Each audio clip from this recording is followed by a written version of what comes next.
Hello বন্ধুরা, নতুন পুজোর কালেকশন এসে গেছে। এটা Hakoba chikankari all body sari, bottle গ্রিনের সাথে হোয়াইট বেসে এবং অল বডি সিকোয়েন্সের কাজ করা আছে। এবং এটার 6 থেকে 7টা কালার পেয়ে যাবেন। আমি কালারগুলো দেখিয়ে দিচ্ছি।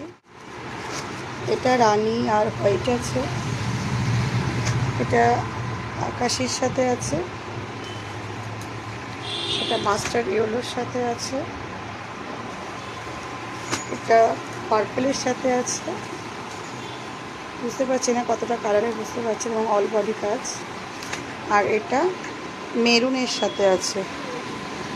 খুব সুন্দর কালেকশন এবং প্রত্যেকটা প্রাইস হচ্ছে 1200।